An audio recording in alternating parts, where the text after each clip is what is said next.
మహాశివరాత్రి సందర్భంగా శ్రీశైలంకి వచ్చే భక్తుల రద్దీ బాగా పెరిగింది. వాహనాల రద్దీ పెరిగింది. కొంతమంది పాదయాత్ర కూడా చేస్తున్నారు. ఈ సందర్భంగా రెండు ముఖ్యమైన విషయాలు నేను ప్రజలకు తెలియజేయాలనుకుంటున్నాను. ఈ రద్దీ ఆత్మకూరు దోర్నాల మీదుగా బాగా రద్దీ పెరిగింది. అంటే నందికొట్కూరు, ఆత్మకూరు, దోర్నాల మీదుగా శ్రీశైలం చాలా వాహనాలు వస్తున్నాయి.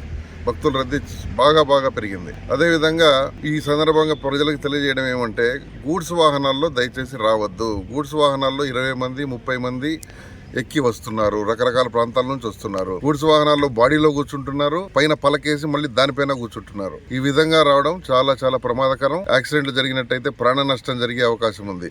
కాబట్టి గూడ్స్ వాహనాలను తప్పనిసరిగా మేము ఆపుతాము, కేసు రాస్తాము, ఆ వాహనం యొక్క పర్మిట్ రద్దు చేస్తాము, డ్రైవర్ లైసెన్స్ కూడా సస్పెండ్ చేస్తాం, వాహనాన్ని కోర్టుకు పెడతాం. దయచేసి ఎవరు కూడా గూడ్స్ వాహనాల్లో ప్రయాణం చేసి శ్రీశైలం మల్లన్న దర్శనానికి రావద్దండి. మీ వాహనాలు సీజ్ చేయబడితే కోర్టుకు కూడా పెడతాం. అందరూ ఆర్టీసీ బస్సుల్లోనూ లేదా ఇతర ప్యాసింజర్ వాహనాల్లోనూ దయచేసి రండి. మీ ప్రాణాలు కాపాడుకోండి, ఇతరుల ప్రాణాలు కూడా కాపాడండి.